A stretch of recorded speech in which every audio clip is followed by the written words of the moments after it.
pakita niya na ngayon champion siya, nakagold. Pakita niya siya ang role model of the family. Eh, hindi maganda yung pinapakita niya kung hindi siya makipag-reconcile sa pamilya. Pero yung kaso last night, wala pa. So, magdadagdag ako ng premyo niya ng 5 million. So, buong pamilya, mapagsama niya, dapat siya role model eh. So you mean, Gob, bukod sa 5, magiging 10 na po or yung 5 pa rin talaga? 5 pa rin, okay po. Taglaw yung 5. Okay. Nakusap niyo raw po? So ano pong... Or, Family ko, sabi ko lahat sila. Nanay, tatay niya, mga kapatid niya. Hindi rin niya, nakakatid niya rin niya makontak. So, nakikiusap ako kay Kaloy, kung mariman niya. Pamilya mo muna dahil wala ka naman dyan kung hindi sa kanila. So ako, hindi sana kuha mo gold ako. Yung bibigay ko 5 million, dagdag lang sa pamilya nyo. Sa'yo rin. Pero gusto kong magbati silang pamilya. ano po yung reaction ni Kaloy doon nung sinabi niyo Wala po? ka eh. Wala po. Personal niyo po siyang... Wala po siyang naging sagot or ano? Wala. Pero personal po niyo siyang nakausap na nasabi yun. Yung mga pera dyan nakausap ko.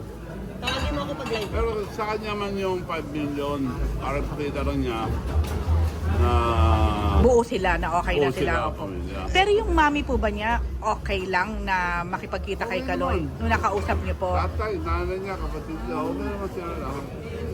Gov, alam ko nagsisimula si Manny, kayo talaga yung umalalay sa kanya, no? At bilang atleta rin si Kaloy, ano yung best na advice na maibibigay mo sa kanya? Ngayong natatamo niya tong gantong level ng kasikatan at success. Ngayon sikat siya, huwag siya magbago. Dapat siyang role model at number 1 pamilya. Kung ano man nangyari sa atin, kalimutan niya. Ako nga, nasa tagibang na siya, sa 10 billion ng Diyos, sa yun. Respect your family, your father and their mother. Sa 10 billion, yun ang billion niya siya. Na may promise, Simple lang. ano po? Ay, pakita niya ngayon. Kaloy, kung nakikinig ka man, nakikiusap ako na ako sabi ng pamilya mo, huwag ko lang pahirapan sila dahil yung gold na nakuha mo, hindi lang para sa iyo, kundi para sa lahat. Especially your family. Wala kang pinanggalingan kundi sa mga family mo. Kung ano man nangyari, patawarin mo na sila. Bilid din ng Diyos yan. Forgive your So, enemy. wala pong go-between sa company at sa party. So, lahat po nito through media lang po na nalalaman ni Kaloy. Wala po kayo. Kaya nga nagre-reach out ako through media dahil di ko makontak. Okay. Pero for the record, Gob, kung halimbawa hindi tayo dumating, wag kung sakali lang, dun sa reconciliation, ibibigay nyo pa rin, iaabot nyo pa rin sa kanya yung 5M.